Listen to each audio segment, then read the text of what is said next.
Hi guys, welcome back with me again in this channel. On today's tutorial, I'm going to show you how you can do screencasting on your Android phone.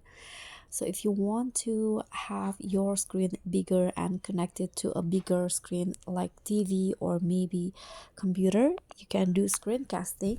And this is what you are going to do. You can go to the settings on your phone, and in here you can click on this Bluetooth and devices option. So on my phone, the screencasting is called screen mirroring or smart mirroring in here.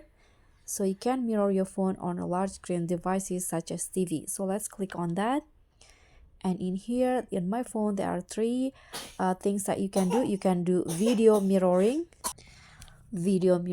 image mirroring, and music mirroring. So to turn it off, you can just click on disconnect to a mirroring device and find available devices near you, and make sure that the screencast on the other devices is on.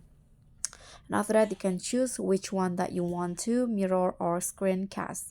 So that's all from me. Thank you so much for watching. Don't forget to like, comment, and subscribe. Also click on the thanks. Bye.